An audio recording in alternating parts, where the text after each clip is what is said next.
Who knows? Are we live, Nick? Are we alive, Jimmy? We're alive. The Boston Celtics are no longer alive as we know it. They fall in Game 6 to the Golden State Warriors, who are your NBA champions once again, ending the Celtics season here, which was, depending on how you want to look at it, glass half full or glass half empty, was either a successful season or a disappointing season. And I'm sure we'll get into that later. We've got John Zannis joining us in a few minutes. We have Bobby Manning at the Garden. We have Josue Pavone at the Garden. We have Asherrod Blakely at the Garden. All these guys we hope will be able to jump on and help us get through what we just witnessed in this series, get through this game, which was another roller coaster type game, which I guess we can expect from this team. And we're excited to have those guys join and give us a little live, recap of especially what the vibe is after the game. I think the Celtics are in for an interesting offseason. And I know we're going to have plenty of coverage throughout the season, throughout the offseason, rumors, reports, transactions, things like that. But let's just start with the game. We're going to be all over the place, I'm sure, in the show and in the coming weeks. Let me just say this.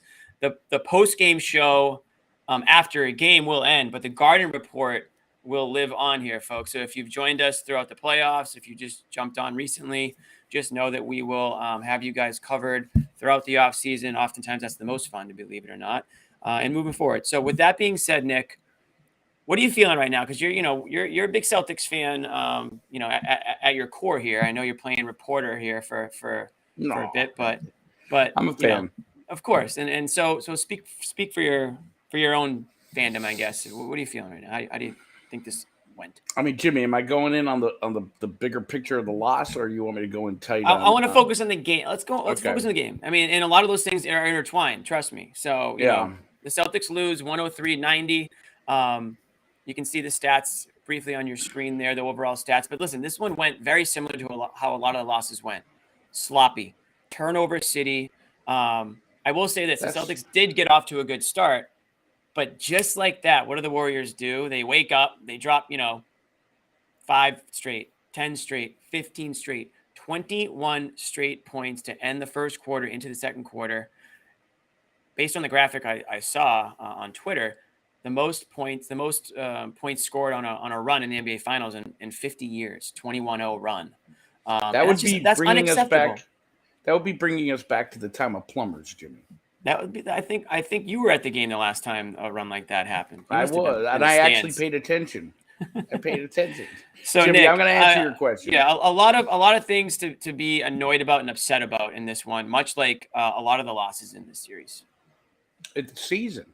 I mean, when you look at the season, but sticking with this game, before I get into this game, I'm watching the Golden State Warriors smoking cigars and winning and accepting trophies on the parquet floor. Now, it can't be lost that this is the second time in the 75th. Draymond Green's really smoking cigars. Draymond wins. Yeah, they're all smoking red cigars, hoisting the trophy on the TD Garden parquet. Red is rolling over in his grave tonight. And Tommy, poor Tommy. Don't bring Tommy. Don't bring Tommy. It's almost glad he's not here to see this. This would have been heartbreaker for him.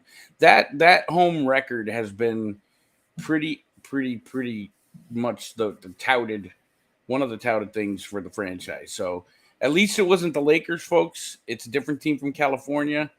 But yeah, they're on our court and smoking cigars. So about the game, I look at that being said, I look at this game and it was exactly, not to play John Zannis here, but it was exactly what I expected. I expected the Celtics to come out hot. I expected it to mainly be Jalen in that first quarter. I expected the Warriors came back way quicker than I expected, but I did have them closer to tied by the half. Here, the Celtics were on the downside of that. And then I expected a third or fourth quarter run that fell short. I mean, this has been the story of 2 seasons, really. And when you're looking at why does this continue to happen? The Boston Celtics, and I'll go in positive at some point, but right now I'm going to go a little negative on you guys. The Boston Celtics are a leaderless. They deserve negativity after this. They're a leaderless team, and when you have complacency, lack of focus, lack of direction in the clutch, and that doesn't mean the end of the game. Really, it could just mean the end of the shot clock or big plays. When you don't have the mental fortitude to win 2 games in a row, or to even show up being the same team 2 games in a row, you're without a leader. Now, is that blasting Jason? Well, 13 points from your superstar in a deciding game on your court, I ain't gonna cut it, man. I'm not gonna blame Jason Tatum, because overall, when I look at his season, I look at a tremendously positive year of growth for him.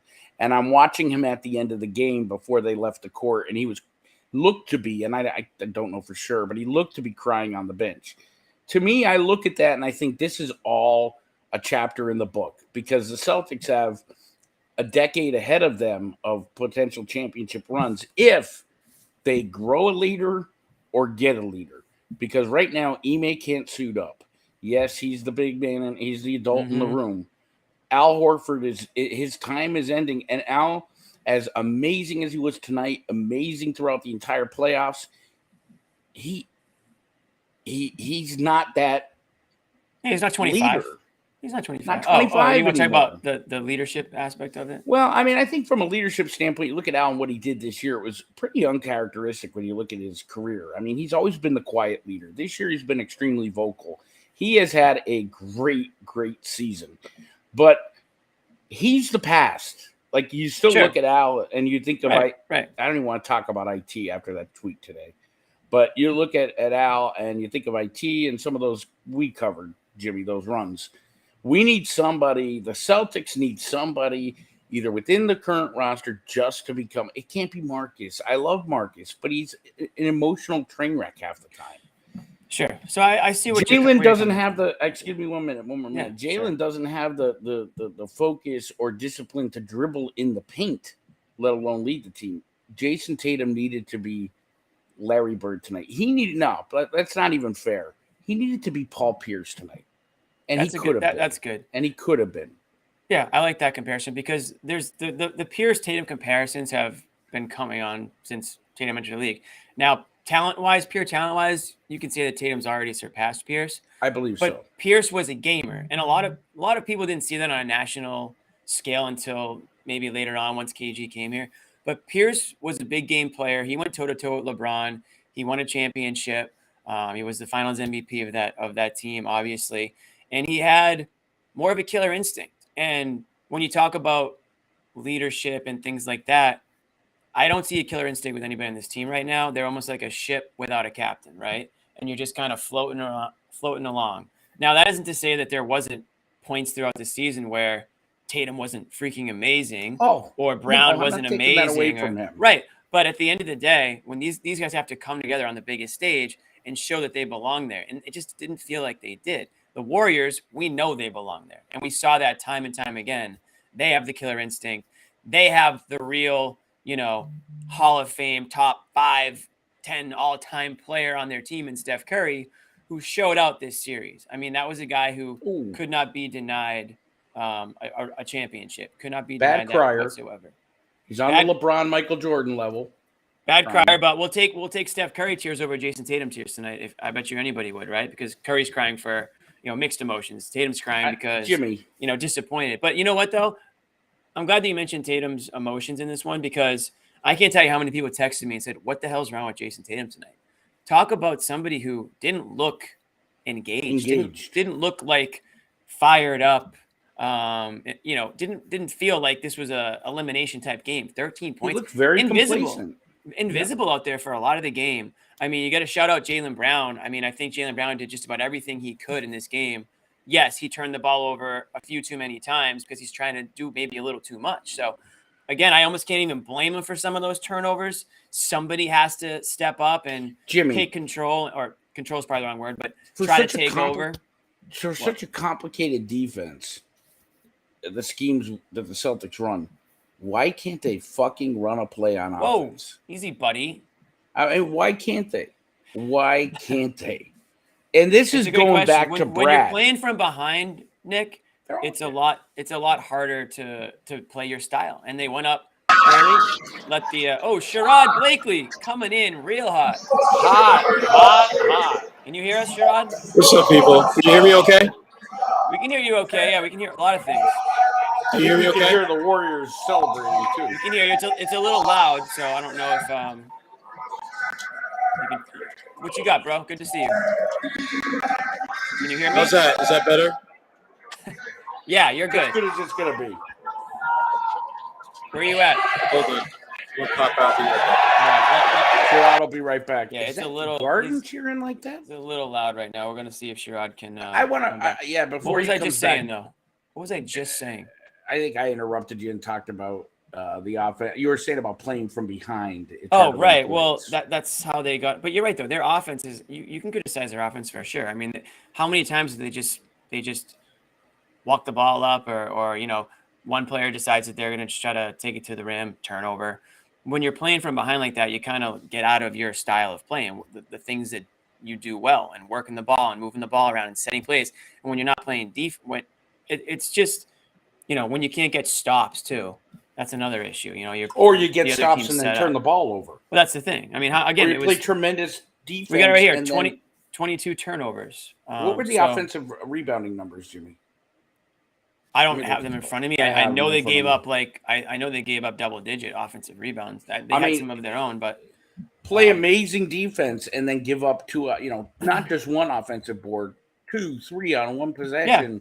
right. And Warriors I miss wanna- a three and they get the ball back. And it was just that happened late in the fourth, and I think And it wasn't even that bad tonight, Jimmy. But other games, it's been terrible. I want to just put a bow on, to steal Zannis' phrase, put a bow on that Paul Pierce thing.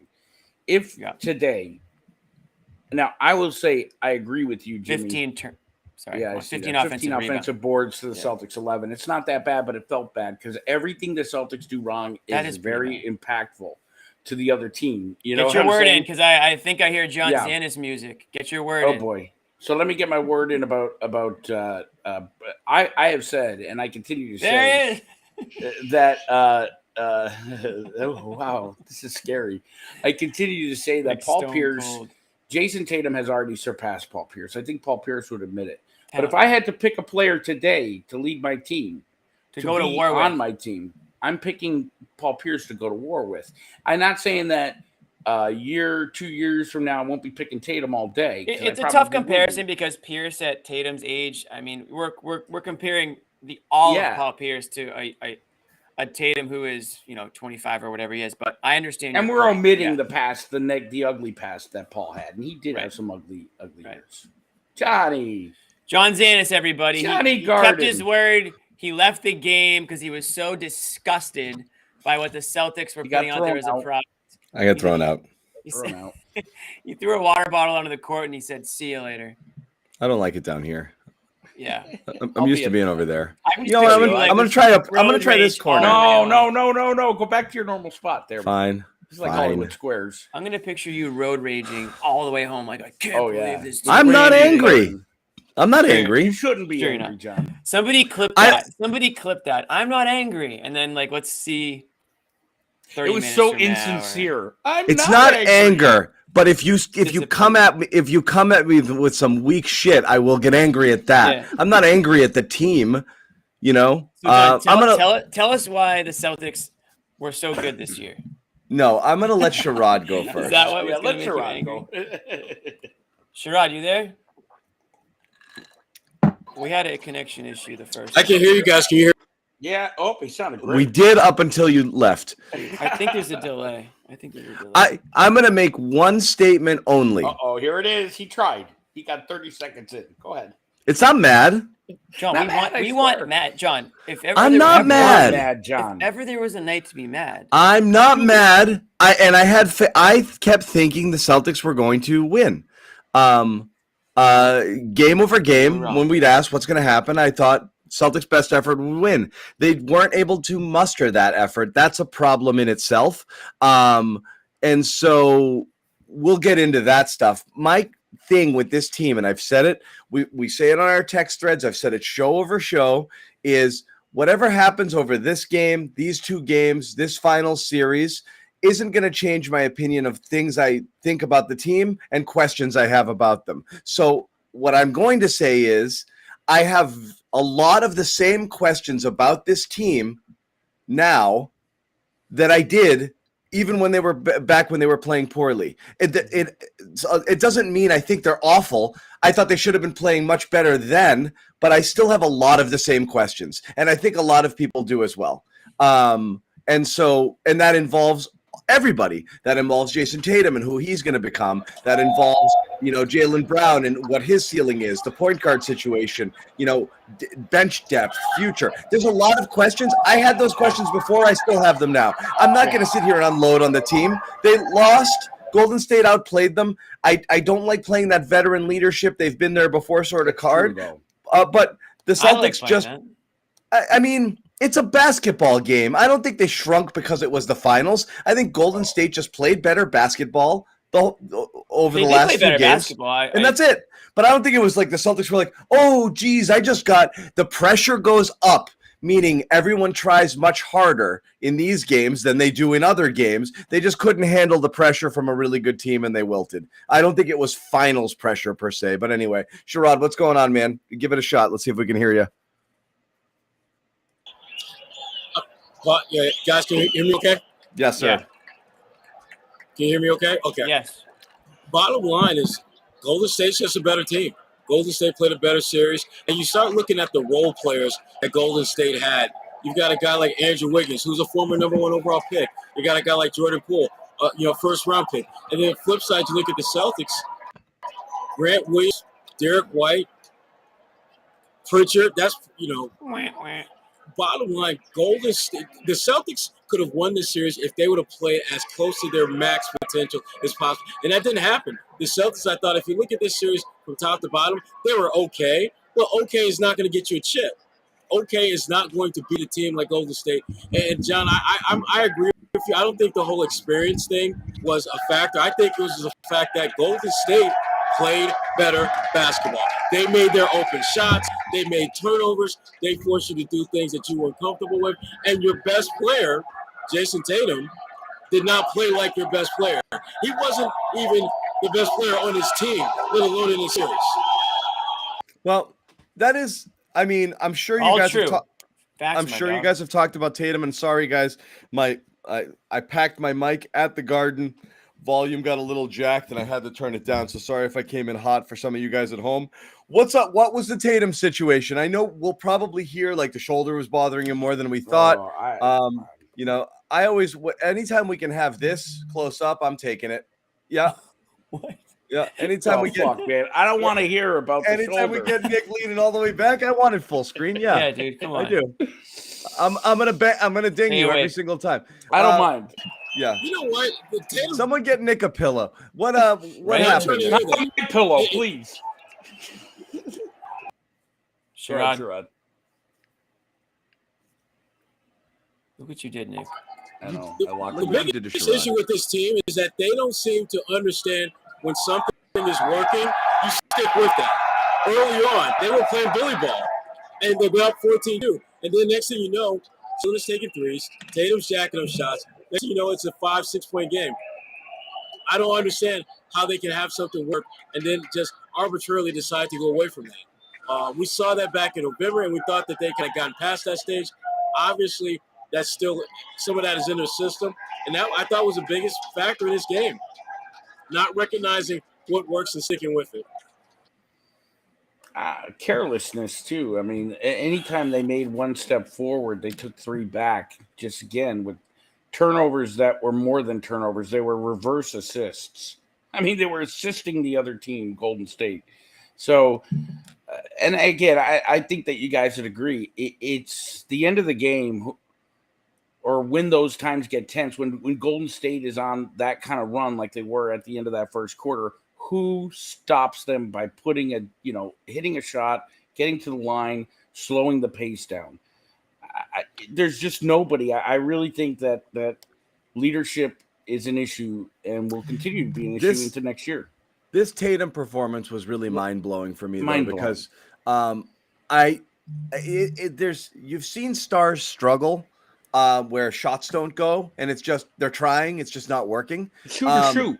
But Tatum got dominated. Like when he tried to go one-on-one on Wiggins, and Wiggins decided he wanted to play defense the last few games of the series, Tatum, I mean, got half his shots thrown back. It was really bad. Everybody was quicker. They were stripping the ball from him. Everything was, everything was weak. Like he looked like a bad basketball player. Like, again, if you'd never watched basketball and only watched these few games, you would not think Jason Tatum was an all-star basketball player. You'd be like, why is this guy shooting so much? He's not good at it. Like, why do they give him the ball so much? He just looked bad. He looked clumsy. He looked slow. He looked like he lacked confidence. He looked apathetic. He was getting dominated. Right. Dominated. We said this at the beginning, John, that it was the body language was back. The poor body language is back again. I maybe the chat might correct me if I'm wrong, but they've been correcting me. So pretty sure that Lisa Salters had a report in the second quarter, basically saying that Jaylen Brown and Marcus Smart lit into the team on the bench in the second quarter, basically saying like, pick it up. Like this game's not over. We have to earn it. It's not going to be given to us. So nobody should be sitting here sulking or in a pissed off mood. Let's go play basketball. So interesting that she said it was Brown and Smart that had that attitude. Tatum was a sulker. I got. What's up, Sean? No, I was just going to say that's no surprise. Mm-mm. I mean, when you think about who are the emotionally volatile, in-your-face guys on this team, there's only really 2 or 3 guys you'd even think about: Marcus, Jaylen, and Al. And when Al gets mad, that's when you know that you're in trouble. And even Al, and I thought Al, I thought Al was really good in this game. Wasn't great, but he was really good. He played his role, made some plays, made some shots. He was good. Their best player never got going. Al and Jaylen willed them back. Like Tatum at the start of the fourth quarter, Tatum was walking around. Like it was unbelievable.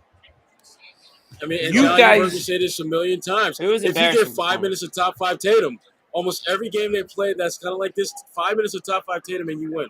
That's the phrase of the season. He was walking around. He was walking up to set screens. He wasn't setting real ones. He wasn't coming off the ball strong. He wasn't going to the ball. If it got in his hands, he might try to do a little something, but he just looked checked out. Like, and I can tell you this. Yeah. That when going from being at the games all the time to watching them on TV, you guys who are there are seeing it double what we're seeing on television because the cameras don't pick it up. Like I'm always looking at the tail end of the camera after he gets a no call or whatever to see if he's going to come back or he's going to be listless and just dragging. You guys get to see it. So whatever anybody in the chat room is seeing on television, double it because that's really – and the same thing goes for Marcus Smart. You don't see all the intangibly great things he does when you're not at the game. So you guys know. It's that whole thing where it worked for a little, learning. And we talked about this the whole time when they were struggling and then it seemed like they solved some of these issues, learning how to be just learning the right way to play instead of defaulting to some things that have worked for you as an individual basketball player, learning to lead, learning to win. Some of that stuff was working, but a lot of it was just driven by defense. The defense was so dominating that it kind of probably covered up for some of the issues that the offense has, which is when times get tough, they do revert to some of their kind of baser instincts. And for guys like Tatum, that really is just kind of slowing it down and going into his little rock the baby, little ISO situation.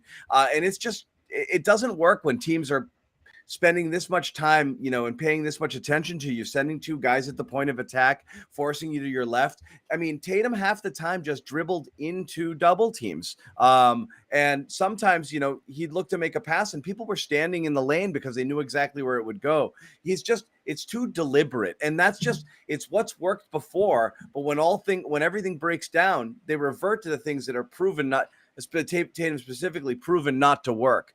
So he's just got to get it. You almost just have to reinvent yourself a little bit. You've had a thing that's worked for you your entire life, but in order, to be more successful and for your team to win and to be that playmaker that everybody wants him to be and the guy who has the ball in his hands and have the offense run through him, he's got to be a totally different guy. He really does. We only saw flashes of it. People, I think, really talked a lot about his playmaking improvements this year. I thought they were there, but I thought they were subtle, and I don't think they were consistent enough for people to say, "Oh, he totally figured it out as a playmaker," make it a threat against a double, or make it something that people are worried about. They're not, like I said. Why do Jokic and LeBron and players like that not get doubled as much? Because they'll pass out of it immediately to the most open guy on the court, and it's going to result in a bucket. They'll kill you if you double them. Tatum's got to be a guy who kills you when you double him. Which he doesn't. No, he doesn't. No one's scared. No one's scared of his playmaking. And also this about the whole playmaking storyline. How many times was it used as a, well, yeah, he didn't score. He didn't shoot well tonight, but his playmaking was off the charts. He had 8 assists and like he was involved in the offense, even though he wasn't scoring. It's like, dude, I get it, but if I have a first-team All-NBA player, I need him to drop 30 points a game in the playoffs, not 6 turnovers a game. He's the first player in NBA history to have over 100 turnovers in the playoffs. So round of applause for that. Well, I mean, Jimmy, you really have all the stats tonight. I mean, my brother sent me that stat. That's a good one. That's a good one. But I mean, listen, is anyone surprised to hear that though? I mean, every time you look up, it was either him or Brown or Smart or somebody turning the ball over. I mean, it was no different tonight. Honestly, that's what's so frustrating about tonight. They lost the same exact way that they've lost all the other games. It's almost like they just can't help themselves, you know? And the Warriors, were they the better team? Yes. Were they a beatable team? Hell yes. And I thought the Celtics beat themselves more than the Warriors beat them. They just continued to shoot themselves in the foot with turnovers, giving up second chance points, offensive rebounds, their star players not showing up when they need them the most, and a bench that was completely non-existent after game 1. I mean, you had the Derek White game, and then I didn't hear boo from the entire bench. And he was horrendous tonight. White, Pritchard. I mean, shoot. I think their best bench player was freaking Cornette. The most incredible stat was the halftime plus-minus numbers. I've never seen anything like that. That was an unreal stat, yeah. Derek White. White was minus 24 in 14 minutes. Grant was minus 23 in 6 minutes. 6 minutes. And Pritchard was minus 20 in like 8 minutes. Dude, it was like the end of the first quarter, and the announcers were like, "Yeah, the bench is minus 50." I'm like, "There's no way that's true." It was unbelievable that those stats. Minus 23 in 6 minutes is the worst I've ever seen. I can't remember a number like that. Are we a Warriors show now? Look at our background. It's blue. Flip flop. We're like Stephen A. We're a Warriors show now. You might as well be. Yeah, might as well be. I agree wholeheartedly. But that was incredible. Like we were talking about adjustments yesterday on our show. Bobby Josue and I, and we thought since Ime mentioned he might change things up, that it wouldn't be Derek White coming in off the bench for Rob early, and that he might mix it up a little bit. And he went. We thought maybe he'd go to Grant and maybe even try Grant at some small ball 5 and try to get shooters out there, and Grant and Pritchard and Tatum and Brown or something like that might have been it. And instead, Grant was the last guy off the bench, so Ime completely lost. Grant got bullied. John Grant got 5 bullied. points off the bench. He needs to change his name to Draymond's. The Celtics bench scored 5 points. Am I looking at the third quarter box, or is this the full game? You tell us, Nick. You're the one. Buddy? It's your screen, Nick. Yeah, Nick. It is the full game, and right now it's saying Grant honestly, Williams 3 points. Yeah. And Derek White 2 points. 5 points? Guys, that's a story besides Tatum. How could you have a bench in the NBA Finals that scores 5 points? Well, the Celtics, Sherrod called it. Celtics did go to Hauser at the end of the game. It's just too little too late. Too little too late, Sherrod. Yeah, you called it. It's not how you envisioned it going, but I mean, we got an entire summer to get into what the hell they need. But I think this entire postseason run has made it abundantly clear they need shooters. They need guys who actually have that as their specialty. I am at the point where I don't give a damn how bad you defend the ball. Don't even apply if you can't shoot. Yeah. Exactly. Right. Exactly. I mean, there needs to be like an open call for shooters. If you're 6'5" or taller and you can shoot the hell out of the ball, There's a spot for you. Sorry, Jimmy. Yeah, Jimmy just Toscano's not. Jimmy doesn't qualify. Just There- missed there are that. But no this Jimmy leads right Toscanos. into Jimmy's wheelhouse here as we talk about offense versus defense. Defense is the reason this team went as far as they did. Defense is the reason they turned the season around. Offense is the reason that they lost, and they lost in an embarrassing way. And everything you're going to address. So there's a tipping point there. Defense is important, but again, every team, even good teams like Golden State, Milwaukee, Miami, have guys on their team who have roles, and those roles are to score the basketball. And those guys are guys you have to find creative ways to hide defensively. This weird insistence on, and maybe this is just how the roster construction ended up, and they realized this year, okay, we're better off really locking in on D and just letting the wings cook. But if it's a philosophy that everybody here's got to play D because we got to be this switchable monster and that's the only way it works here, that's going to be a problem because you need guys who can put the ball in the basket. And right now it's friggin' bad. And that's what submarined them here. You have to have guys whose job it is to score and have them actually be good at it. They can't be named Peyton Pritchard, and nothing against him.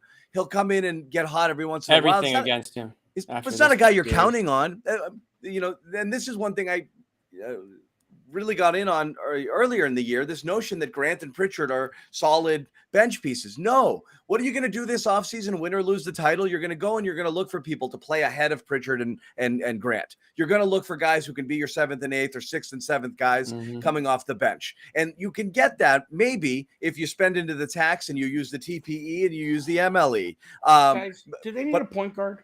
But and yes, you still do. That's kind of the problem. But we're not. We're gonna get. It's gonna become a whole offseason show. But really, it's the offense. Which I'm doubling down on what Sherrod said. The guys have to be able to shoot, or else what good are you here? That's literally. I mean, if you had to pinpoint all the things that the Celtics did wrong, if you could say, okay, we're gonna give you one of the many things that you do wrong to add to your roster, what would that one thing be? And if that one thing was shooting, we'll probably have a different kind of celebration right now because those basketball team that can't routes, shoot.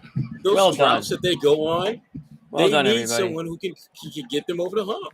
So if Derek White wasn't Derek White, but was a guy who was the shooting equivalent of whatever Derek White was supposed to be with all the intangibles. So the best offensive player in the NBA.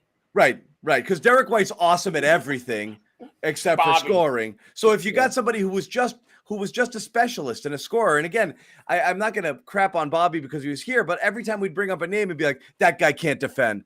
We know not everybody's perfect. Right. If you can score 18 to 20 a game and defend, guess what? You're making $30 million, and the Celtics aren't going to be able to get you at the trade deadline for friggin' Romeo Langford. That's not an option. So anybody you get is going to be somewhat flawed. And you know what? Derek White is somewhat flawed, and we saw it in and that's it. I mean, he can't score. Are they going to go? I don't want to make it an offseason. You got to be able to score. So I wonder you got to be able to score. There. So why did they go get Derek White then? If they needed, they must have known they needed scoring. Because Derek White checks off a lot of the boxes that you have. He gives you an element of versatility. If you're a team that's all about having defensive switchability, Derek White is a perfect wing guy for you because he can literally switch damn near every position and not crush you on that mismatch. But to John's point, he can't shoot.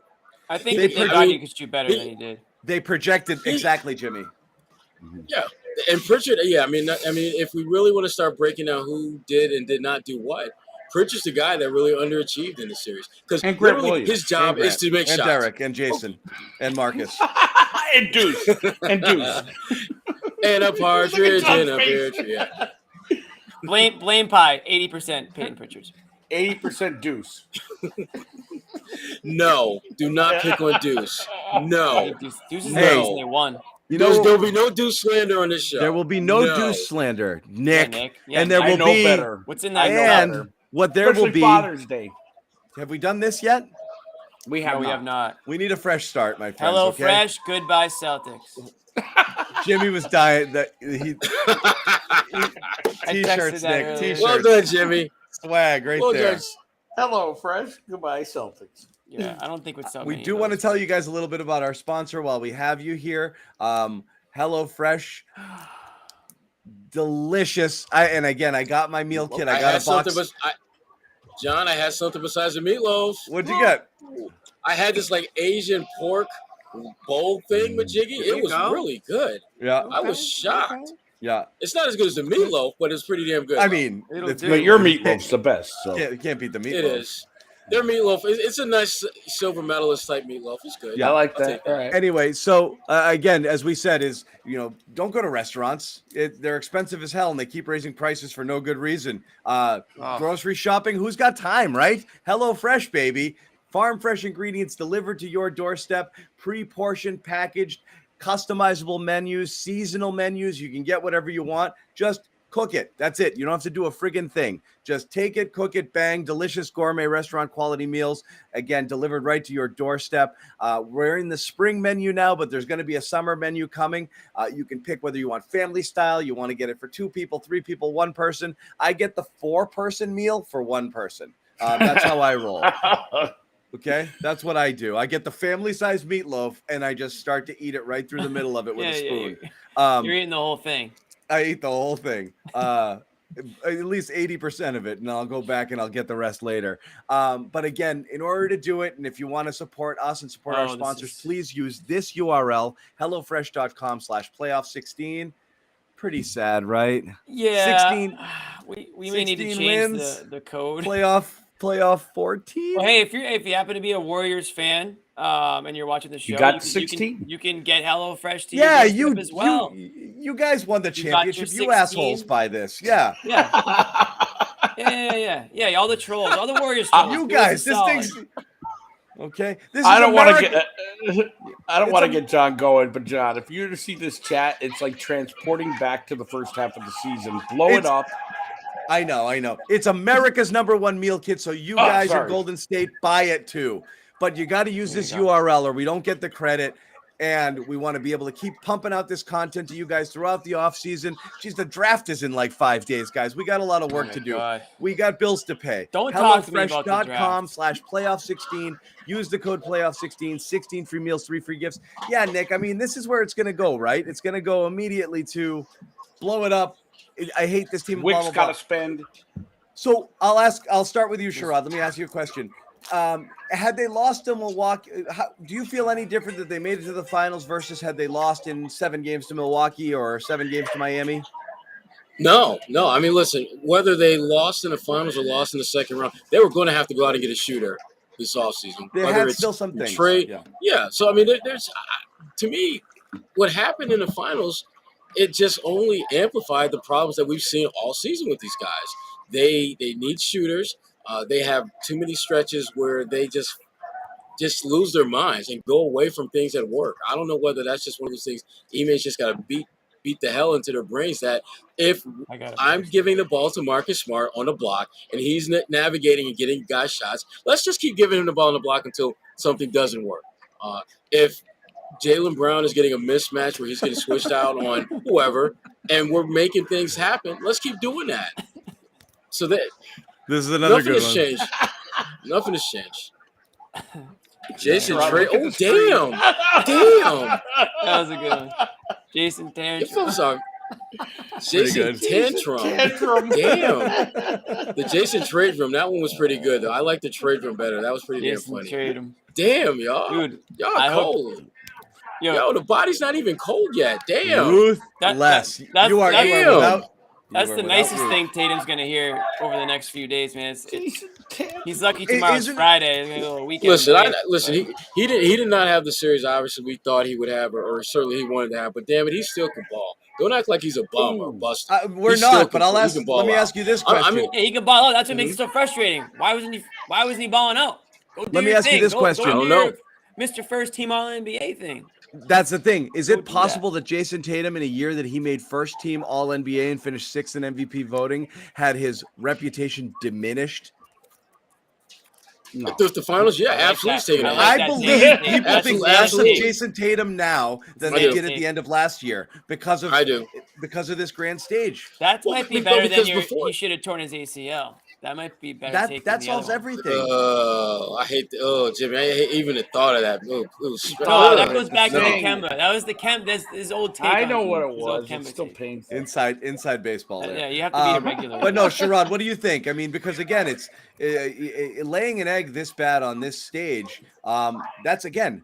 Great power, great responsibility. You're the star. The expectation is elevated, not just for you, but for the team. If you played like the best team in basketball the second half of the season, then it's fair to expect you to be the best team in basketball.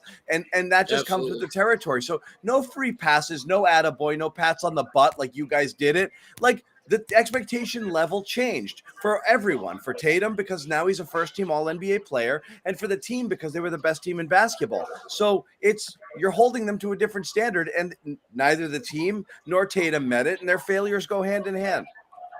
Absolutely, and there's no getting around the fact that Tatum. I mean, remember, for most of his career, really up until the last year or two, it was always young star on the rise, coming of age, getting there, not quite there yet. Oh, he arrived. If you make first team All NBA, there's no come up. You are at the mountaintop at that point. So once you're in that type of elite company, you got to get it done. You got to deliver. I don't care about your shoulder. I don't care about your back. I don't care about your blisters or any other bullshit excuse that people come up. You got to get it done. And he didn't. He did. He's got the entire summer to think about that and what he's got to do to get better. And if he's anything like the superstar we want him to this be, is we mean. feel he could be, he's going to be out there. He's going to take a week or two off and be out there working on every facet of his game. That Danny Granger comparison is cold. That is mean, He's guys. not- I've never mean. said anything that mean. Well, the ACL. He's a million times better than Danny Damn, Granger. I don't know if I love that or hate that. I have never Why said does anything. Isaiah Thomas I've continue never to said throw anything shade? that mean. Can I ask that? Speaking of That knees, is ruthless. it's on Tatum, not smart. Granger had a It's on couple smart, of not games, Tatum. but he was the guy I think who got hurt. I think. Who is this Yo. person? Why are you? What forgot- are you watching? If you're happy that we that's- choked, go Definitely watch embarrassing. something else. Go watch a Warriors postgame That's show. Draymond's burner. That's a Warriors show. Yo, HelloFresh. Draymond's burner. Go buy HelloFresh and then go watch a Warriors show. I'm a little surprised and somewhat disappointed that Draymond didn't curse when he gave his championship comments to Lisa. I was fully expecting him to say "F you, Celtics fans." I was so waiting for that. I'll tell you what. I was No, really F you, waiting for Cedric Maxwell. They got into wow. it after the last game. that. He really doesn't want He- that he smoke, was though. good. I mean, I know he's young. I know he's feeling himself. Cedric, he doesn't want that smoke with Cedric. He really He does. learned that quick, I think. He was good tonight. That Yeah, was he was another, good tonight. That was some insult to injury. He played well. He had some really nice passes. Did his Passing thing. was great. Bullied Grant. the His whole best nine game of the yards. series. This was his Yeah. best game of the was series, great. I thought. Hit a big three. Hit another outside. They put Rob know- in. They subbed the Tatum out. They put Rob in. Rob pulls Grant away, covers Draymond, and then they inbounded Draymond, and then Rob just gives him a free shot, and he hits the shot. It was like, okay. The lack of focus and concentration, it just Yeah. permeates and hurts every facet of what they do good on this team. I mean, the turnovers, missing coverages, like you're saying, Jimmy, for how good they are at switching, everything else kind of just suffers when it's like a snowball effect. And I honestly, I go back to leadership because there's nobody there to just settle down the troops. Ime can't put on a uniform. Not that you want him to, but they look at him like he's the big brother, right? Or Yeah. and you need somebody there that's going to really take the leadership reins. And I think Tatum could do that, but it's just not right now.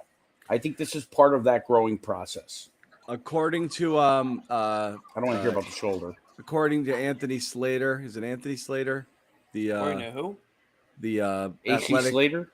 athletic Warriors reporter, the entire Yeah. Warriors locker room in a champagne celebration right now is chanting "F you, Draymond." I like it. I love it. And then they'll be at the encore doing that. Everybody, Are they Celtic fans, head up to the encore. F you or the Am- actual? am I the- the actual- No, the Am I actual the word. only- Oh, Am I that's the fine. only one that Real anticipates classy. seeing some "F you Draymond" T-shirts brought to you by Draymond Green? Yes, Yeah. I guarantee you that. I'm telling. Listen, Got to give him I credit. might buy one. I'm not I gonna would lie. I too. might buy one. You gonna know lie. what? Let's print them. What are we doing, damn it? I'm a dream. There you go, Nick. There you go, I'm Nick. officially a We'll Draymond mail Green them fan to him. after this series. Guys, Of course you let are. me give you. I'm gonna head out because I gotta hit a He cruise. dominated their minds. He freaking I gotta hit a cruise out to Bermuda tomorrow, so I'm gonna head out. But Wow. which he wouldn't have taken if the Look Celtics at went you. to Game John's Game ignoring 7. me totally. Wow. John, can you hear me? Yeah, I'm talking to Unfortunately, you. yeah. Let's I'm go. heading out now. Let's hear what you have to say. All right, Nick. Final thoughts from Nick. Yes, my final thoughts are they got a whole. Thank you very lot much, of Nick. time- a All right, whole lot Nick, of time have a good ahead of- time. No. Let me get this out. They got Enjoy a whole lot of Bermuda, time- Nick. They got We a whole will lot of see time you ahead of them. on the other side, and- buddy. Bermuda Thank Cam. There he is. Nick Gelso, everybody. Wait, where'd he go? No, I messed with him. I just messed with him. Oh, I was trying to put him on there. I tried to go. Come on, put me on the screen. Okay, I tried to Here's go what I full wanna say. Bermuda Cam. Yeah.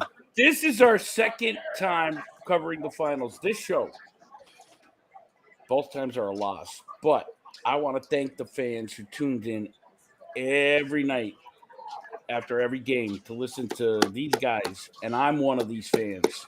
Thank you. I'm sure John will tell you what we're doing in the off season. I'm gonna go boomerage down in Bermuda. I'm gonna Bermuda rage, and go Celtics. Keep the faith. Off Thank you, season. guys. Nick, All I'm right. off. I'm basically off the month of July, so we'll talk John, about the off season in June, August. July, Yeah, me too. August. Do it all. You deserve it. All you guys. Take a break. Go to Disney World. Take Later. a break. All right, Well, in Nick, that case, I'll see you guys later. the founder, the Somehow. The Podfather. the The Podfather. Podfather himself. Yes. Yep, has Nick, I spoken.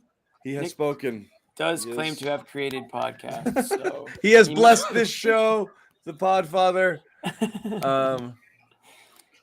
Oh man. Okay. Let's reset, John. Let's reset. What's that? Let's just reset here. Let's reset. Okay. Welcome into the Garden Report, everybody. This is John Zannis along Asherrod Blakely and Jimmy Toscano, where the Boston Celtics, your Boston Celtics, came up short in a spirited Real effort short. and a season to celebrate, and something we'll be talking about forever. Historic turnaround and a comeback. And again, What's Bobby's take going to be? everything everyone is going to say, here's where the conversation's going to, where people are going to struggle to see the nuance in the conversation that people are going to have about this team in the offseason. Yes, it was a tremendous turnaround. Yes, they deserve all sorts of adulation and praise for turning their season around. Yes, it was unexpected. None of that changes how people feel about the team and what they're going to do, and nor, I don't think, should it. You're not going to get complacent even if you want it. There'd be roster issues and construction issues and different things you were going to question regardless of outcome. All of that stuff is fair game. So I'm not going to sit here and say fans should feel one way or should feel another. And a lot of people will be saying that. And I say, come on, save it. Okay. Feel the way you want to feel. Be super happy and satisfied with the way the season ended, or demand more, demand change, demand running it back, but better effort, whatever it is. All of these things are on the table. We don't really know what the future holds. What I do think is, if you are in love with this team or these players or this core, they all have to be a little bit better than they are right now, which means that it's about trajectory. Do you still believe in the trajectory of Tatum, Brown, Rob, and Smart? Because that's your core. Do they need pieces around them? Of course, every team does. You see the Nets crumbling with their bench around them when they were losing key pieces and key support pieces along the way. Everybody needs the supporting cast, but do you believe in that core? And I think that's where most of the conversation centers around, not like wild speculation about going to get like John Wall or something silly. It's going to be these guys with maybe a couple of added parts, unless you want to do something drastic. Whatever. So that's fine. So, I mean, how do you guys feel about the core going forward after the season, the turnaround, and the way that they kind of, flamed out here at the end? I think you have to definitely. Well, first of all, I think the question about whether Jalen and Jason can play together, I think they've shown throughout the course of the postseason that, when they're both playing at close to their peak optimal game, they can be very effective together. But the more you watch them play, I think there are more questions about really who should be the alpha of those two. Jaylen Brown has stretches where he's damn difficult to guard. That ability to drive and finish at the basket, which I don't think he does enough of. He's quicker. His handle has, he's a quicker player. His handle has to get he's much able better. to get by people better than Tatum. Tatum can't get by people really. Right.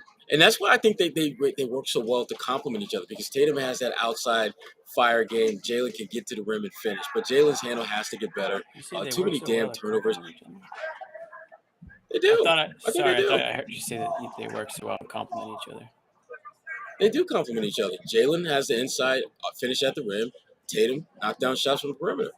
But the one thing that they're still struggling to figure out, and they have moments where you just can't understand what the hell's going on in their heads, is they don't seem to recognize when the other one has it rolling. How can they help that guy? Like when Jaylen has it going, Tatum is just kind of, floating out there, waiting to get the rock. He's got to be more active and engaged. You look at Steph. To me, Steph Curry and Klay Thompson. That's the blueprint for how you can work in concert with each other. Steph is a much better finisher at the rim than he ever gets credit for. The Celtics saw that firsthand. And Klay is much more of a perimeter guy who will occasionally get not into the paint, but just get into that mid-range real estate and do some damage that way. Figure out how you can play off each other better. I think that needs to be there. Those two need to, if we're being honest and real, this is the summer where they need to gather all those guys together in LA or Chicago or Atlanta and have like a mini voluntary workout together. That's No. They need to do that. No, yes, they do, John. They do, but Tatum's going to do it with his boys. Jalen's going to go around the world somewhere. That's the problem, John. They've got to kill that individual bullshit. But they won't. Maybe they do. This might be the summer they do it. If it's going to happen, it'll happen this summer. So this needs to be a very dark summer for these guys. This needs to be one of those summers where they lock themselves in the gym and they just really they really just take in this feeling. I hope that they all watched the Warriors celebration on their home court and just let it soak in and just have a cagey type mentality and like hate for everything but winning basketball games going. That's what Tatum needs. It's not his skill. We know that he's one of the most skilled players in the NBA, but it's the mental aspect of it. It's the mood swings. It's the complaining. It's the completely disappearing for stretches of games and really multiple games. And like, you can't have it both ways. You can't want to be known as a top 5 player, but then put in performances like this. And I know that he still has years ahead of him and he's still on that trajectory, I would anticipate. But damn, like, it's these types of games that make people pull their hair out. And it's these types of games where it has people in the chat, and I know people who aren't in the chat or just watching, who say, I don't know if I trust this guy to lead the team. So, go ahead, John. I was just going to ask you to follow up on that, Sherrod. Like, whether it's Jaylen, I don't think Jason accepts a role as a non-alpha. I think you're going 1A, 1B, and it really George and Kawhi is the best comp. I don't think George feels like he's the Robin to Kawhi's Batman. I think they just feel like they're two outstanding players, each of whom brings a lot of different skills to a game. And that's the obvious comparison. My question specifically about Tatum is, everyone keeps pointing to he's only 24, nobody's won games with teams under this set. And sure, but is maturity assured? Is improvement assured? Have you seen, I caught heat for saying this, but I believe Jason Tatum has, obviously massive skills, but at 24, I actually think he's less mature than 24. As a 5th-year pro, I actually expect a little bit more from him in terms of being able to handle this stuff, the complaining and all of those things. I think he's not great at that, and it's a little frustrating for me. I don't know if you see it that way. I think he should be better. I would hope that he would be better, because not just Jimmy, to get better. I think he should be better now. Right. Of all the different things that Jimmy had kind of ran down about Tatum, to me, the disappearing in the fourth quarter is literally the only thing I care about, because all that other stuff I can deal with, the hands waving when he gets fouled and all that. But if you're getting it done in the fourth quarter, all that other stuff is immaterial. All that other stuff Sure. doesn't mean a damn thing if you're handling your business when the game is on the line. And that is where Tatum has come up short time and time again in the finals. And we've seen that, throughout really this postseason run. I mean, think about the Game 7 win over Milwaukee. That was not Tatum's game. That was Grant Williams. Grant freaking Williams It was like a was long the time guy ago. that said, yeah, but he needs to have those type of signature games, and he's had some good games in the fourth quarter, but he hasn't Or his had game 6. as many. Yeah, he hasn't Against had the as Bucks. many of those. Everybody on my back. Right. I'm gonna carry us to the finish line. Right. Just do a Cedric Maxwell thing and just hop on it. I got you. But He doesn't have enough games like that. You know what, Sherrod, though? And I agree with you completely on the fourth quarter issues, but it's not easy if you go 3 quarters of disengaged or, sulking or just off to just turn and switch in the fourth quarter. That I think if he changes his style or changes his mentality, whatever it is, the fourth quarter performance might come because of that. I don't think it's easy to just turn it on like that if you've been feeling a certain way for the first, 36 minutes or whatever it is. So I agree with you, but I think it's more than just, he just needs to play better in the fourth quarter. There's steps involved to get to that point, and I just don't know if he's figured out what it's going to take for him to get to that point yet. Because, again, we talk about how the Celtics kept losing games the same way in the series. I feel like we were seeing Tatum struggle in a lot of the same ways, too. The two go hand in hand. Yeah, I would agree. He has to figure this out because really it's there's a number of things that are keeping him from being, I think, one of the all-time greats, and this is one of them. Just finding that inner killer. Mm-hmm. He's a great What happened player, to great skill. He went a few weeks where he was blowing kisses to the crowd. And we were like, "There's swagger. There's that swagger for Tatum." There was a stretch. I can't remember the last time. I can't remember the last time he did that. Where'd that go? In his defense, there wasn't many of those moments, but there was a stretch towards the end of the regular season and at points where he was blowing kisses left and right. And I was saying, this Tatum's becoming a player that opposing teams' fans show up to the game to go see. He was in that type of a zone. And I think he's still that type of player. He still has it in him. Yeah, but right. I honestly, where'd it go? Honestly, like, I think we're being nice right now. We are. We're being nice because nobody wants to hear this guy sucks, because that's we're reactionary. Coming down. We're just coming off the game here, and So we're being nice. This was atrocious. This was bad. I mean, for some people in a career-defining sort of way, like, this, unless they get back here and he has a completely different performance, this sticks. Okay. Totally. And a finals meltdown, shrinking, looking like you didn't belong, looking like you weren't even the best player, the second or third best player on your team, absolutely running from the moment and just looking really, really small. That's not going anywhere. That's what people will remember. No one's remembering 46 against Milwaukee. I'm sorry. Nobody's remembering a bunch of 50-point games this season, even though they did happen. Right or not, that stuff follows people, Paul George, blah, blah, blah, whatever it is. If you're not Chris Paul, the guys who are getting dogged, their entire careers, despite a tremendous body of work, that's not going anywhere. This was horrible.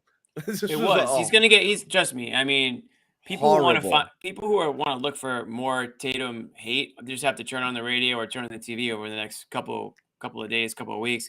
You'll find it because we Nick said it off the top of the show. I mean, non-existent, invisible, lackadaisical, whatever words you want to use for his performance, not just tonight, but really pretty much the whole series. It's hard to defend it. It really, really is. And it has to make you question. I mean, the diehard fans who have watched Tatum, they know what he's capable of. The casual fans who are just tuning in, for the NBA Finals, are going to be like, this is the guy they're hitching their wagon to? Right. This is Mr. First Team All-NBA. But the diehard fans are the ones who've seen it, who will defend him and say he's still great. And honestly, if you've watched it all, those questions do have to come up. How can they not? Again, if you're a Celtics fan, you have to think, if this were another team, how would I feel? If you watch the Philadelphia 76ers playing in the finals and Joel Embiid scored 10 points or 9 points in a couple of back-to-back games, was turning it over, missing shots, missing free throws, wouldn't you be like, he's not the guy, man. They'll never get there. Or if someone else did it with someone else, that's the reaction you would have. So you have to look at your guy and say, why did that happen? You know? Right. And he's got to find a way to wash that stink off of him. Next year. Him probably more than anybody. I know he's gassed, but he's got to want to get back here right away and start putting up numbers and big performances and looking like a star again, because this is what's going to linger for people. And it's not to say that we don't think he cares about winning or wants to play hard and all those things. Like he just sucked. Sure that he does. He was really bad. And I'm sure that he's gonna, take it harder than anyone else. And like I said, maybe it'll be an offseason where it turns him into more of a killer, like Sherrod said. Sometimes you need to feel these types of losses to really, change your ways. So it's all going to be on how he learns from it, because we know what he's capable of skill wise. I think it's all upstairs. Maturity is maybe it, He's gonna get. He's gonna. You're right, and it's gonna be an overreaction. And some people might think this is an overreaction. I think it's honest. I think you have to ask questions. You have to ask these questions after a performance like this. It was that bad. It was really that bad. And you almost have to wonder if he's thinking about it out there. If he's very cognizant of the fact that he's not playing well, and that's just kind of snowballing and making it worse. Because, I feel like some players they are in their own heads out there a little bit more than others. Like you got your cornerbacks who can forget the next play and go back out and go out there again. And you got players who kind of let it linger a little bit. And I wonder if he's dealing with a little bit of that. Yeah. I don't know. We'll find out. I bet you there's going to be some things where you're going to hear in the next days, this was really bad. Marcus was playing through things that if it was a regular season, he probably would have missed 2 weeks. I guarantee on Marcus. Yeah. I bet you Marcus played through injuries that he should have missed multiple weeks with. Yes. So that I'm definitely without Sherrod knowing. Seems pretty confident about that.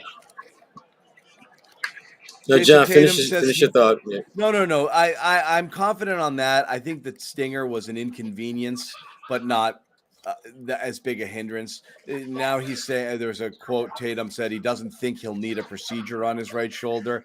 I don't know how bad he hurt it, if he strained things, ligaments, whatever. I'm not really sure there, but it really wasn't.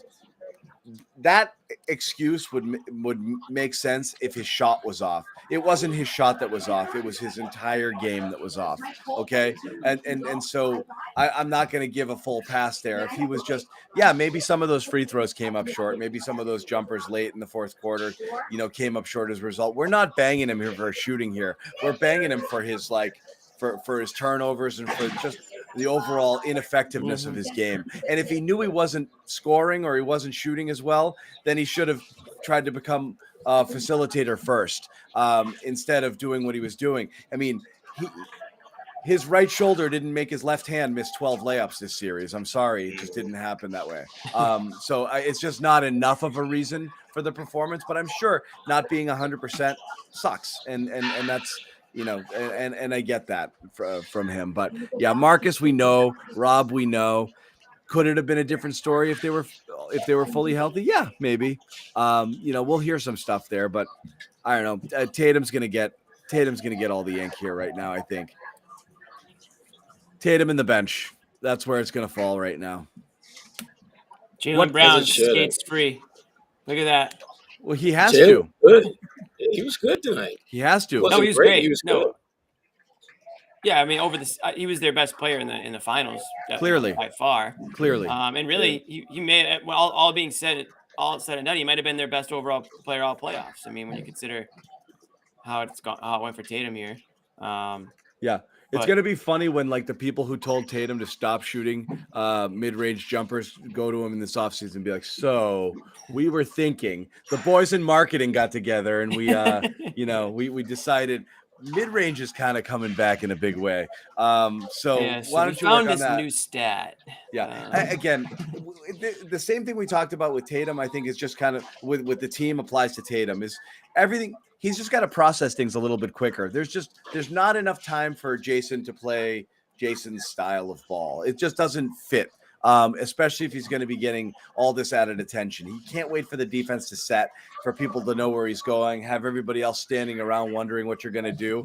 You know, you got to help other people help you a little bit. And when you stop the ball the way he does and kind of slow things down, that's always going to be harder because all eyes are on you, and everyone else, your teammates are standing around like, what am I supposed to do? Just wait in case you kick it to me? There's really not much you can get going there. So I think it's a little bit of an approach thing.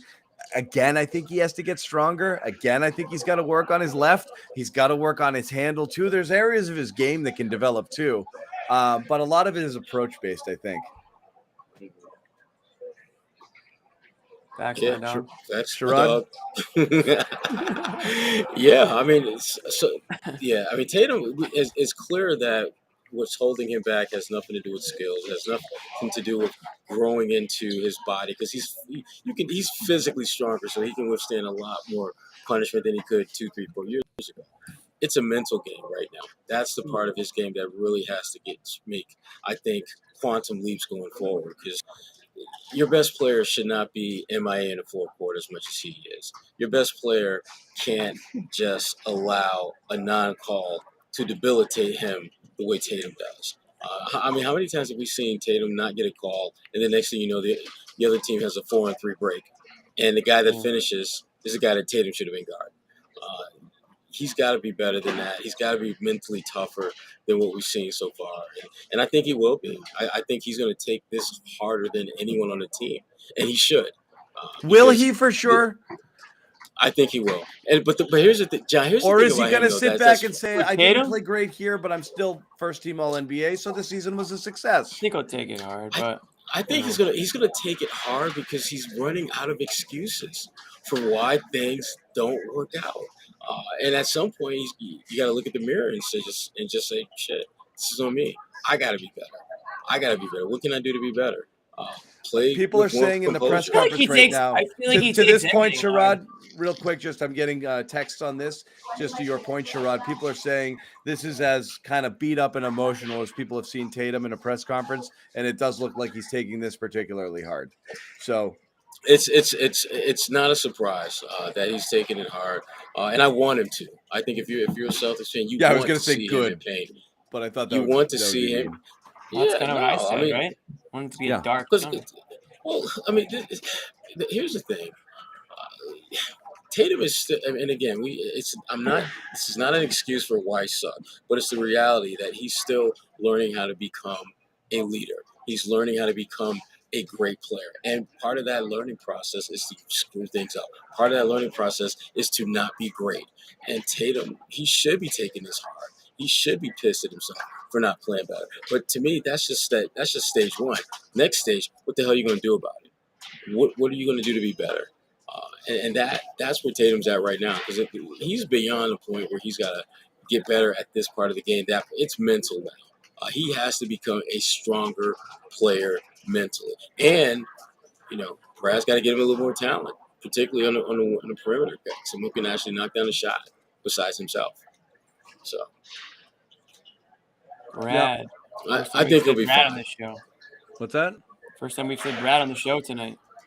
That guy. I wonder if he'll be back next year. Brad Stevens? Yeah. No, Brad Pitt. Brad Pitt? Such a smart ass, Jimmy. I don't think Brad's going anywhere. You don't? You don't think No. he might get some Godfather I don't think offer to coach somewhere? But Jim, here's the thing: the that pop offer that's going to Quinn. Yeah, you know it. But And would Quinn he is take? Would he take a deal like that somewhere else at some point? Coach and Grand Poobah, maybe. Yeah. Maybe. Right. Well, I mean, I know Brad is really enjoying that the rumor. lifestyle change that he's going through from being a head coach where you've got so much stress to, frankly, more of a 9-to-5-ish job as a GM. Spending time with the family. I know that's a really big deal. Better be Brad. more than 9 to He's 5. Well, I'm compared to being a head coach, it's Yeah, A GM is more 9 to 5. I said more 9 to 5. Yeah. It's not obviously not. Such an asshole, Jimmy. I swear. My bad. That's who you are. Proceed. They could use you in the locker room. They could use you in the locker room right about now. Punching bag. No, but Brad, no, I fully expect Brad to be back and just kind of doing his thing. But he has to get more talent around Tatum, specific talent specific guys that can make shots. I mean, Sam Hauser Sam Hauser might be their Max Strus 2.0. I think it's more Wick than Brad, truthfully, but I think you need Wick's signature. You need Wick's stamp. It's how deep into the tax are you getting? If there's a cap, I'm not going a cent over to, like I said, is you've got a TPE you can use. You've got, mid-level. That's going to put you well into the tax if you use both of those things. Are they going to? I don't know, but that's how you're going to improve because this is the problem. This is the problem. This was the problem heading into this year. They were going to be an expensive, we thought, average team. Because and that would have been, if they re-signed, Fournier or whatever, they were going to be a really expensive average team if they did that. They chose not to. And obviously they reached this point, but you have no draft picks and you have no up and coming talent in the pipeline that's really going to be able to crack a starting lineup or really be a strong contributor beyond Grant. It's the best thing you've got in the pipeline. That's not good enough. And you have no way of acquiring it through trade chips. All you can do is spend money. You can only throw money at the problem. You can take a contract someone doesn't want into that TPE. Or you spend, another whatever into the mid-level. That's it. There's really not a lot of creative ways without trading a core piece at getting better. So it's going to be another one of these nickel and dime sort of offseason in terms of moves. I just don't think you should be worried about splashy. I think you should be worried about, can Tatum and Brown take another leap next year? Can Rob, fully healthy, evolve his game, come in shape, develop some sort of face-up game? Can Marcus Smart in year 2 become a purer point guard? Can Derek White find a way to fit, find a role offensively? That's the key. It's going to be self-improvement. It's not going to be a lot else. Everyone's going to look for help from other places. Maybe you get a serviceable 3-and-D wing, that can, eat some minutes, but I wouldn't hold your breath on huge, huge changes. I mean, they're going to run it back largely. Do we think? Okay. I think they are. I'm not going to get into it. I would agree. I think they probably will too. I mean, and it might be good enough. That's the whole thing. Available. If you went to the finals and you have a young core, and if each person gets 5% better, that's good. That you might not need it as much as you think you need it. You may need something very small. It's not the end of the world, but you have to determine. I mean, this is kind of the put up or shut up year with Jalen. Like, not only are you committed to him, do you think he's committed to you? This is kind of the offseason where we said, like, if the Celtics shit the bed, is Jalen going to be looking for the door? We don't know where Jalen's mind is. We don't know what his thought process is. If you're 100% certain he's re-signing here. Yeah, but if you're 100% certain he's resigning here, you don't really have anything to worry about because you're going to have your core players locked up. But if you're concerned at all, you start to think about those. You need to have those conversations. Like, he's staying, right? We can't risk him not being here and get stuck holding the bag. So there's a lot of stuff we're going to talk about in the offseason, which is coming up fast. It's incredible. You got the draft in for like a week and you have free agency starting in like 11 days. So things are going to happen, and they're going to happen really fast. They really don't have the luxury of time here. But they traded their those pick, TPEs don't expire for a little bit. Right. And they traded their pick. So they got 53 and that's it. Oh, that's riveting. Where are these two? Where the two Parquet brothers, Josue and Bobby? Are they still deep in the depths of the TD Garden right now, or what? I don't know. I heard a bleep. I think Bobby's coming in. I just heard a bleep too. Everybody brace yourself. The picture looks black to me. Do you see anything, Jimmy? Looks black to me, Bobby too. Manning picture. It's the best he's ever looked. It's just a black box. Oh, all right. Here we go. Starting to see. Hey, Bobby Manning. Final thoughts. You have sum it up in 5 words, Bobby. You got 30 seconds. Go. disappointing. 20 It definitely is. All right, Bobby big Manning, everybody. Thank you, here, Thank Bobby. in Appreciate Boston. it, dude. Good season. Real good season. No, just kidding. Go for it. It's what we do. It's like pledging. It never gets old for me either. You're in, Bobby. You're in. Oh, I killed his audio, didn't Oh, I? his audio. He's muted. You're muted, Bobby. Try it again. Oh, Yeah, it's hard. Go ahead. It's hard for me to get overly negative about it, looking ahead into the future. But it definitely. this guy. His final thoughts, and we can't even, it wouldn't be the Garden Report without a final thought of the final game. Joe blowing out Sway like that. decided just to glitch out for the whole show. That's his encore Wow. performance on the Garden Report season. His Wi-Fi prevented him from ever getting on. Brockton Wi-Fi strikes one last time. He's the only guy one with last time. with wireless Brockton Wi-Fi. He has a MiFi pack of Brockton Wi-Fi he travels with. Unbelievable. Is that what he said? He's definitely not. He's toast. Who's toast? Joe Sway. No, I don't know. He tried. It looked like he tried to jump on for like 10 seconds and then left. Well, I think Bobby Manning said it all there, guys. I took the words right out of my mouth. Yeah, and that really puts a nice bow on things. I gave him 5 words, and he said, "I only need one," and he was right. We only needed that one word. Disappointing. That's like John. He's not mad. He's just extremely, extremely disappointed. Worst thing. Knowing It's that worse than being mad. Yeah. All right, we'll give another bloop. Another bloop. Bobby Bloopy. Manning is threatening to re-enter the chat. Okay, go ahead, Bobby. It looks even. The connection looks even worse. He's muted. Unbelievable. Unbelievable. Gerard's like, I can't do this. Bobby, speak to us, dude. Can't hear him. All right, Bobby's got one more shot at this thing, and then we're gonna wrap it. It is sad that we're not gonna get everyone in here into yeah. Bobby's pulling a Tatum Worst. here. Yeah, I was gonna say worst finals performance. Yeah, this Tatum is a or bad Bobby. finals performance here. I still see him like he's frozen, I think. All right, we're gonna try him again. Is this frozen Bobby or real Bobby? I think it's frozen, Bobby. Yeah, clearly. Yeah, it's frozen, Bobby. It's frozen, Bobby. I heard another Ice bloop. cold. Here's Okay. second Bobby. Try it again.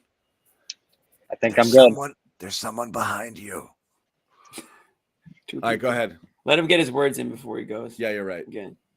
Yeah, this is disappointing for sure. I mean, it feels like they really lost an opportunity here against a team that definitely started gaining steam as the series went on. I mean, they were a freight train tonight, the way they hit that with that 21-0 run there in the second quarter. Some of Curry's drives were unstoppable. Wiggins, of course, just an indispensable part of what they were doing with the secondary scoring. And then Green was greater and greater as the series went on, particularly defensively. And they cut off the rim. Celtics lost poise, and I thought that was my biggest takeaway from all the pressers there is that Tatum, who was very dejected, down, head in his hands, speaking really softly, said they need to get better with their poise, him in particular. And that's the story of the series. 3 straight games, avalanche of turnovers. None of them, again, addressing the ball handling issues that much or what's going to solve them into the future. And I think that more than anything is what concerns you going forward. I don't see a clear path to any of these guys becoming great at ball handling and really grabbing that issue by the rope and reining it in. This whole postseason was marked by it. They had numerous spots where it blew their chances to win series. This team could have potentially lost in round 2. They didn't. They overcame it. I thought they got really good at suppressing it. But again, this series, you waste an Al effort tonight. You waste an incredible Robert Williams effort in this series, start to finish. The bench disappeared, which is concerning in its own right, and that's something we'll address tomorrow with those guys. But Tatum, not rising to the moment here, definitely deserves some criticism. Smart, not being able to rein in the ball handling, deserves a lot of criticism. Jalen, he had his spots, but who set a better tone than him in this series in the spots he got the chance to, particularly tonight where he pushed them back from 22 to within 8. Again, I think you start to wonder what raise his standing on this team and the work he can do to solve a lot of these issues, because he was great this year. I thought he was fantastic. Yeah. I don't know how you do it. It's going to be tricky. And again, we're asking a lot. That's a good one. The turnaround was great. They were an all-time defense, I thought, when they were healthy and set before Rob got hurt there, and it kind of mixed up the lineups and rotations. But the same issues, and John, this was your biggest fear going in the playoffs, is that those issues would creep back up, and they got more and more prevalent as the playoffs went on here, whether it was the ref complaining or any of that stuff. My thesis statement to begin the entire show, Bobby, was very simple. It wasn't like, oh, kill it, blow it up, and X, Y, and Z, or a rant, anything like that. It's very simple. Whatever questions I had about the makeup of this team and the individuals on it earlier in the year, I have a lot of those same questions still. And that's why I would say, I don't care how it ends. Win, lose, or whatever, I'd still have a lot of the same questions. And so I think it's fair to ask them. And I think that's what we're going to be asking this offseason. Again, you know, the finals and this stage, and failing on this stage and failing this badly on this stage does magnify this stuff. So you really see it even more clearly. But again, a lot of it is not surprising. Some of the stuff we're wondering about. Marcus Smart is the point guard, Jason Tatum, and whether, and some of the issues that he's had here. Can Jaylen Brown be a leader, or is he, Rob Williams' health, X, Y, and Z, the bench depth, future concerns. It's all this, a lot of these questions we had earlier in the year, I think we're going to ask him again, regardless of the run. And that's not to disparage or, kind of dismiss what a tremendous turnaround it was. It was, and it was a success, and it was more than a lot of people expected. But you're still gonna ask those questions. So yeah, because no one saw the series going this way. 3 straight losses and worse in each one, collapsing in a couple fourth quarters, and then melting down in the first half tonight. It felt like it reminded me a lot of the meltdown late in that fourth quarter against Cleveland in 2018. And you come away from that saying the same thing. We'll be back. We're young. This is the beginning. 2 years later after that, you're questioning this whole thing, and it looked like it was on the verge of collapse at that point. They turned it around over this past year since then, but it went south pretty quickly after that loss in 2018. And you do worry about that if they're not able to adjust the roster, if Derek White doesn't prove to be a better player than he did since the deadline here, if Smart reverts to kind of some of his worst habits again next season, if Al takes a step back at all. I mean, there are some levers here that could lead you downward in the East, not to mention stuff outside of your control, like other teams getting better. That's going to be something you just watch and learn. But effectively, we're getting all the offseason stuff. But this is your team next year. I don't see significant changes. You're running back these 8. Unless Brad gets pulled, and we'll see. And it would be interesting, to not blow up, but make any change to a player, to a core player would be a big move, whether it be shipping out Marcus or packaging Rob and seeing if you can, are you trying to get into the Gobert sweepstakes? I have no idea what happens.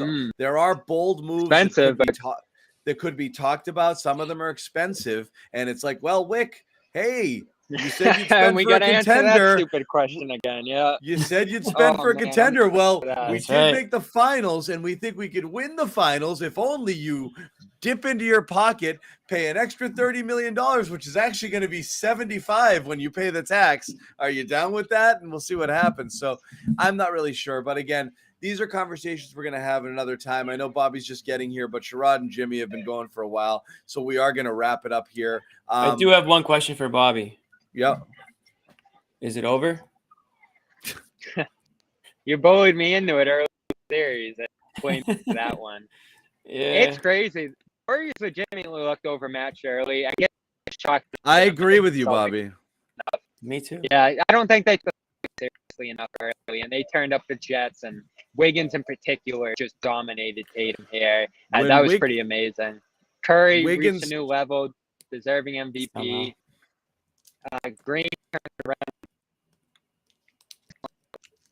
Oh. hell of a series on top of it. So they were great. I mean, it's amazing from last place 2 years ago in the whole league to champions again and restarting this run. It looks like I don't know how good the underbelly of that team is to extend this, another decade here, whatever you want to do. But some fire here, especially from Clay, who you got to feel it for coming back from what he did there. He was extra excited. More than else, I thought to this one for sure. Yeah. Okay. All right. We can do that. Imagine if they didn't draft Jameis Wiseman. Oh, Jameis Wiseman. special, a new run. Yeah. Core they Anyway. Totes. Bobby's getting a little glitchy, so we're going to do one more HelloFresh plug here. Go check it out. Farm fresh ingredients delivered to your door. Delicious food, menu items, basically like having a restaurant meal delivered to you. You just have to cook it, but you don't shop. You don't pay an enormous, price going to restaurants these days, jacking up the prices. So HelloFresh.com/playoff16. Use the code playoff16, up to 16 free meals. We will be back with more, but we are going to say thank you for a season's worth of coverage. I'm going to say first off, before we let everyone give a little sign off of their own, happy birthday. It's officially at midnight. Happy birthday to Esme Zannis, my daughter, who is 10. Double digits, hitting double digits, the love of my life. 10, Daddy's got to get to bed because he's got to make waffles with fresh whipped cream and strawberries in the morning. That's the promised breakfast. So we got to get up and we got to make that. So we're going to wrap up this show. I want to thank everybody sincerely for joining us and hanging out with us the entire season. It really is our pleasure to do this. We have a lot of fun doing it. I hope you had some fun along the way. And I hope you got something out of it as well. It doesn't stop just because the season stopped. The off season is going to keep going. We'll be doing stuff at least weekly. With NBA draft Thursday. Any 6 breaking days. news, we will do a show for the draft for sure. But again, thank you guys. None of this is possible without you, many of whom jumped on with us a couple of years ago when you had nothing to do in the middle of a pandemic during the bubble and just kind of rode the wave. And hey, look, NBA finals a couple of years later, not bad. So that's great. So again, thank you, but we'll still be here. We're not going anywhere, guys. Yeah, some of the love we got in the field. Some of the love we got in the field was incredible. And thank you very much, Bobby. Damn it, Bobby. I think that was going to be good. That was going to be good. He's still talking, I'm sure. I feel it. It was great. Thanks, Bobby. Sherrod, you want to go? Go ahead. No, you got it, Jimmy. You got it. Yeah, no, I mean, I'm going to echo everything John said, including a happy birthday as well. It's my mom's birthday now since we're past midnight. So happy birthday to my mom. Oh, yeah? Yep. June 17th? June 17th. So I know she's amazing. She's definitely not watching at this point, but happy birthday, Mom. And I want to say to everybody watching, this looks familiar, I'm sure. The Celtics hard hat comes out after every Celtics win for when they go to work. But I got to say, I got to put it on for everybody who joins the show and watches us, because you guys showed up for a lot of episodes. I recognize a lot of people in the chat, and a lot of people tweet me, and it's crazy how much the show has grown. And we truly do appreciate that. It's a lot of fun for us. Some of these games are tough to watch, but, it's a little, I don't know if the word's comforting, but there's some word for, coming on after the game and just hashing it out, win or loss. Catharsis. Thank you. Exactly. Yeah. So appreciate that. And as far as the Celtics goes, I gotta tip my helmet to them for at least making it fun. It was miserable the first couple months, and I was like, we cannot do a full season of this. So shout out to them for getting to where they got. I know they came up short in the end, but they kept it fun for us, and we'll see what happens moving forward. Yeah, very nice. I won't be nearly as long as Jimmy, because Jimmy clearly was taking Bobby's minutes and his minutes there. For I spoke for Bobby too. Soliloquy, exactly. No, this was great, man. I mean, just looking at just the transformative nature of this season, where they went from looking like a damn lottery team to now freaking Game 6 of the NBA Finals. And it's great having all of you on the ride with us through that, the ups and downs of this team. Looking forward to the offseason, looking forward to next season, looking to see what they're going to do. And rest assured, we're going to have something to say about it. Hopefully they can be phenomenal, as Bobby would put it. But at a minimum, you guys are what keeps us going and keeps us energized, keeps us fired up. And so keep that energy because we're going to need it. Keep the That's energy. right. The energy. Yeah, we don't The want the energy is energy shifting. we don't want the energy to shift. Keep the energy coming. We like it. And again, you can always have those conversations with us on Twitter. Follow our Twitter handle, Celtics CLNS. Subscribe to our YouTube channels. Follow us at clnsmedia.com. Sherrod Blakely, fullcourtpress.bulletin.com. Help me out. Did I get it right? Yes. Yes. All of Sherrod's written work there. Terrific. Obviously, we'll have a lot of stuff in the offseason, postmortems on this current season, and a lot of questions that are going to be answered actually fairly soon. So stick with us. We'll be back very, very soon. But again, thank you guys. Good season. Happy birthday to Jimmy's mom. Happy birthday to Esme and anybody out there who might be celebrating something that isn't a Celtics loss, which There's a lot to celebrate out there, guys. there's still a lot. Find it. There's a lot to celebrate. So